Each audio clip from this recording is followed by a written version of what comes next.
కృపగల మా ప్రియ పరలోకపు తండ్రి, మహిమ ప్రభావము గల దేవ, తండ్రి ఈ ఉదయకాలమందు నీ ప్రియ పిల్లలమైన మేమందరం కూడా నీ పవిత్రమైన పాదములను సమీపిస్తూ ఉన్నాం. దయచేసి మీ బంగారు పాదముల మీద మా శిరస్సు వంచి నమస్కరిస్తున్నాం.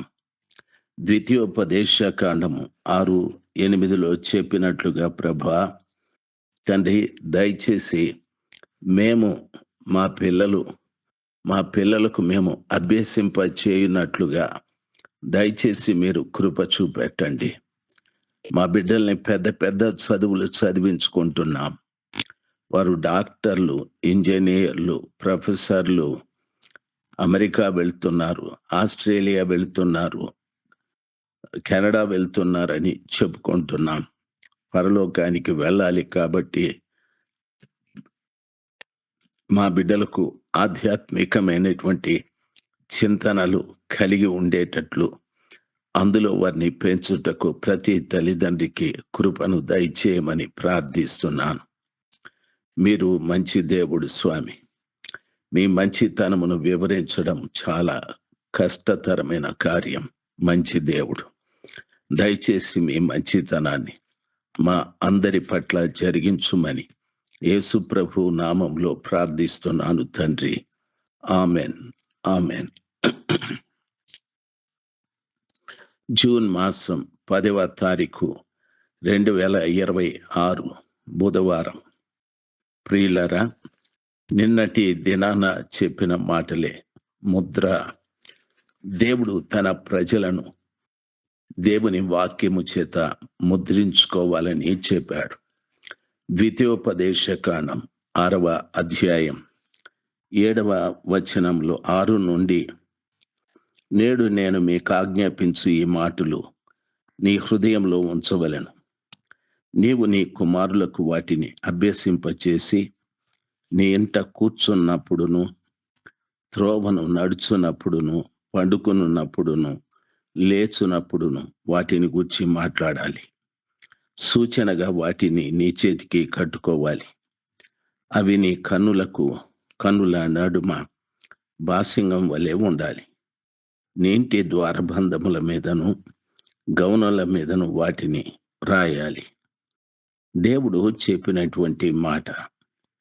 ప్రియులారా, ప్రభు చెప్పిన మాట మన హృదయాల్లో ఉంచుకొని ఆ రీతిగా మనం చేయాలి. ముఖ్యంగా నీ కుమారులకు వాటిని అభ్యసింపచేయి అంటాడు. మన ఇంట్లో కూర్చున్నప్పుడు ఏం మాట్లాడుకుంటున్నాము? భార్య భర్త కానీ, పిల్లలు కానీ. భార్య అయితే కుటుంబ సమాచారాలు, ఏమేమి అవసరాలో లేక ప్రతి దాన్ని భార్య భర్తలు మాట్లాడుకుంటారు. తల్లిదండ్రులు పిల్లలైతే వారి భవిష్యత్తు గురించి మాట్లాడుకుంటూ ఉంటారు. అయితే ప్రభుని నమ్ముకున్న బిడ్డలు ఇవి ఖచ్చితంగా మాట్లాడుకోవాలి. దానితో పాటు మన కుటుంబంలో మన కుమారులకు వాటిని అభ్యసింప చేయాలి. దేవుని వాక్యాన్ని, తల్లిదండ్రులారా, మన బిడ్డలకు దేవుని వాక్యాన్ని అభ్యసింప చేయాలంటే మనకు కూడా దేవుని వాక్యంలో అభ్యాసం ఉండాలి. తండ్రిగా నీవెంతసేపు వాక్యాన్ని చదువుతున్నావు? చదివిన వాక్య ప్రకారంగా నిజంగా జీవిస్తున్నావా? తల్లిగా నీవెంతసేపు ప్రార్థన చేస్తున్నావు? నీవు ప్రార్థించినట్టుగా నీ బిడ్డలకు ప్రార్థన నేర్పిస్తున్నావా? దేవుని యొక్క ఆజ్ఞ నీ పిల్లలకు వాటిని అభ్యసింప చేయాలి అని తల్లిదండ్రులు ఎన్నింటినో అభ్యాసం చేయిస్తారు. మా అబ్బాయి సైకిల్ దొక్కుతాడు, సైకిల్ కొనివ్వాలి. అభ్యాసం చేశాడు కాబట్టి. మా అబ్బాయి స్కూటర్ తోలుతాడు, స్కూటర్ కొనివ్వాలి. అభ్యాసం చేశాడు కాబట్టి. విద్యలో అభ్యాసం, ప్రతి దానిలో కూడా దేవునిలో మీ పిల్లల్ని ఎంత మీరు అభ్యాసం చేశారో ఒకసారి తల్లి తండ్రిగా మీరు ఆలోచించాలి. నీ ఇంట కూర్చున్నప్పుడు వారితో ఏమేం మాట్లాడుతావు? దయచేసి ప్రభు పిల్లలుగా ఆలోచించవలసిన విషయం. త్రోవను నడుచునప్పుడు అని అన్నాడు. మనము నడిచేటప్పుడు, ఒకవేళ ఇద్దరు కలిసి నడిచేటప్పుడు, మనం చాలా మంది ఫ్రెండ్స్ ఉంటాం, భార్యాభర్తలు ఉంటాం, అన్నదమ్ములు ఉంటాం, అక్క చెల్లెళ్ళు ఉంటాం.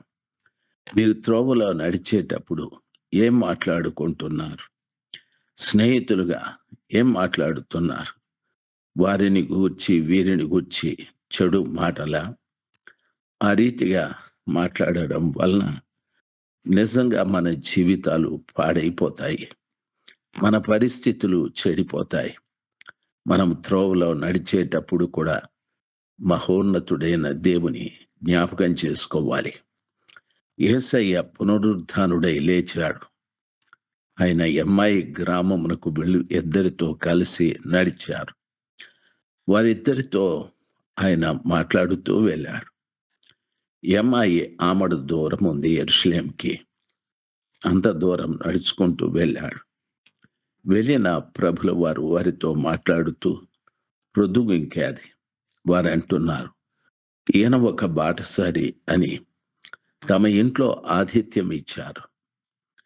ఇచ్చి వాళ్ళు తినటానికి రొట్టె ఇచ్చినప్పుడు ప్రభుల వారు దాన్ని స్తుతించి ఆయన భుజించుటకు ఉపక్రమించినప్పుడు వారి కళ్ళు తెరవబడ్డాయి. యేసు ప్రభుల వారిని గుర్తించారు. ప్రభు అని వారు గుర్తించగానే ప్రభుల వారు అంతర్ధానమైపోయాడు, కనిపించలేదు. ప్రియులారా, వాళ్ళిద్దరూ మాట్లాడుకుంటున్నారు. మార్గమందు మనతో ఆయన మాట్లాడుచుంటే మన హృదయాలు మండలేదా అనని. దయచేసి త్రోవలో మనము నడిచేటప్పుడు ఇద్దరు కలిసి దేవుని మాటలు మాట్లాడితే మన హృదయాలు మండుతాయి. ఎందుకు మండుతాయి? నశించిపోయే ఆత్మల కొరకు మండుతాయి. మన కుటుంబ పరిస్థితులను బట్టి మండుతాయి. మన బంధువులు, స్నేహితులు, ఇంకా విగ్రహారాధికులు, వారిని గురించి మండుతాయి. వారి గురించి ప్రార్థించాలని, వారి గురించి ఉపవసించాలని మన హృదయాలు మండుతాయి. ఈ రోజున మన హృదయాలలో మంట లేకపోవటానికి గల కారణం, మన ఇంట్లో కూర్చున్నప్పుడు కానీ, త్రోవలో నడిచేటప్పుడు కానీ ఆయనను గూర్చి మనం మాట్లాడుకోవడం లేదు. ఎవరెవరి గురించో, దేని గురించో మాట్లాడుకుంటూ మనము చల్లారిపోతూ ఉన్నాం. నిజంగానే దేవుడు లేని వ్యక్తులుగా మారిపోతూ ఉన్నాం. ఈ విషయాన్ని తలంచుకుంటే నాకు కూడా ఎంతో దుఃఖం అనిపిస్తుంది. ఎన్ని సంవత్సరాల నుండి మనము యేసు ప్రభుల వారిని ఎరిగి ఉన్నామని చెప్తున్నాం. ఏ వ్యక్తిలోనైనా హృదయం మండే విషయాలు చూశారా? ప్రతి వ్యక్తి నిలబడితే ఏదో ఆశించి, మేము అది కడుతున్నాం, ఇది కడుతున్నాం, ఇది చేస్తున్నాం, అది చేస్తున్నాం అనే మాటలే. ఎంతో మంది రీతిగా వారి ప్రార్థనల్లో కూడా వారి అవసరాల గురించి చెప్పుకోవడమే జరిగిపోతూ ఉంది. హృదయాలు మండాలి. నశించిపోతున్న ఆత్మల కొరకు ప్రతి క్రైస్తవుడు గుండె మండాలి. అందుకని ఇంట కూర్చున్నప్పుడు కానీ, త్రోవన నడిచేటప్పుడు కూడాను ఈ విషయాలు, దేవుని విషయాలు మాట్లాడుకోవాలి. ఆయన వాక్యాన్ని ధ్యానించాలి. పండుకునేటప్పుడు, లేచేటప్పుడు కూడా. నువ్వు పడుకునేటప్పుడు, ఏమే ప్రొద్దున్నే లేపు, నేను బెంగుళూరు వెళ్ళాలి, ప్రొద్దున్నే లేపు, నేను కడప వెళ్ళాలి, ఎందుకండి అంటే ఓ పని ఉందిలే అని ఏదో రహస్యాలు దాచుకొని భార్యతో మాట్లాడుతూ ఉంటావు. దయచేసి గమనించాలి. పడుకునేటప్పుడు భార్య, భర్త, పిల్లలు దేవుని వాక్యాన్ని మాట్లాడుకోవాలి. ఆ వాక్యం నీ కుటుంబానికి ఎంత ఆశీర్వాదకరమో, ఎంత దీవెనకరమో. ఉదయాన లేచినప్పుడు ఆ వాక్యాన్ని మీరు మాట్లాడుకోవాలి. నీ బిడ్డలు, నీవు, నీ భార్య, నీ భర్త అందరూ మాట్లాడుకోవాలి. ఆ మాటలు మాట్లాడితే మీ హృదయాలు మండుతాయి. అంతేకాదు, పడుకున్నప్పుడు, లేచినప్పుడు, ఒకవేళ పడుకున్నప్పుడు ఆ పగలంతా నువ్వు చేసిన తప్పితాలు ఆ వాక్యము ద్వారా తెలుస్తాయేమో క్షమించమని అడుగుతావు. ఒకవేళ నీ పడకలో నిద్రిస్తే సర్వశక్తిమంతుడైన దేవుడి దగ్గరికి వెళ్తావు. ఒకవేళ తిరిగి ఉదయాన్ని నువ్వు సజీవుడవైతే ఆయనతో ఆయన వాక్యాన్ని తిరిగి మాట్లాడుకో. కుటుంబంలో చెప్పుకో. ఆ రోజంతా నీకు ఆ వాక్యము ద్వారా బలం వస్తది. ఆ వాక్యము ద్వారా నువ్వు పరిశుద్ధపరచబడతావు. వీటిని సూచనగా నీ చేతికి కట్టుకోవాలి. ఎందుకంటే వాక్యాన్ని చేతికి ఎందుకు కట్టుకోవాలి? ఈ చేతులు అపవిత్రమైనవి.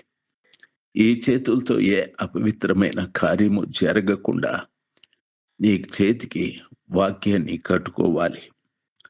అవి నీ కన్నులకు నడుమ బాసికము వలె ఉండాలి. మన నుదుట కూడా బాసింగంలాగా కట్టుకోవాలి. అంటే నీ చూపు, నీ ఆలోచనలు, నీ నోటి మాటలు, నీ వినికిడి ఇవన్నీ కూడా వాక్యానుసారంగా ఉండాలని.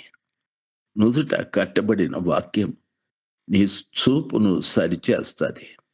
నీ ఆలోచన విధానము, మాట్లాడే మాటలన్నీ కూడా సరిచేస్తది. అందుకని వాక్యాన్ని నీ నుదుట బాసింగంలాగా కట్టుకోవాలని చెప్పాడు.